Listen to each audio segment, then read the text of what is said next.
Guna mengurangi penumpukan sampah saat hari Lebaran, petugas angkut sampah akan lebih diintensifkan sejak H-2 jelang Lebaran.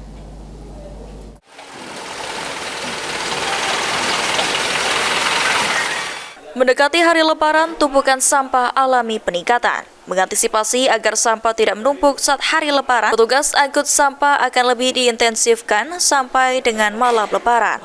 Bahkan disampaikan oleh Kepala UPTD TPS Kawinatan, jika pihaknya saat H-1 Lebaran, petugas angkut sampah dapat bekerja sampai subuh untuk mengangkut sampah di Palembang. Sementara itu, untuk kendaraan angkut sampah sendiri, telah disiapkan kendaraan yang selalu standby untuk mengangkut sampah di Palembang saat hari Lebaran khususnya. Atur sedemikian rupa untuk setiap kendaraan harus maksimal menghabiskan semua titik-titik sampah di TPS dan lain sebagainya. Selama Ramadan sendiri, sampah di Palembang alami peningkatan dibandingkan hari biasanya sebesar 5%, yang didominasi dengan sampah rumah tangga dan bekas kelapa muda. Tim Liputan PAL TV.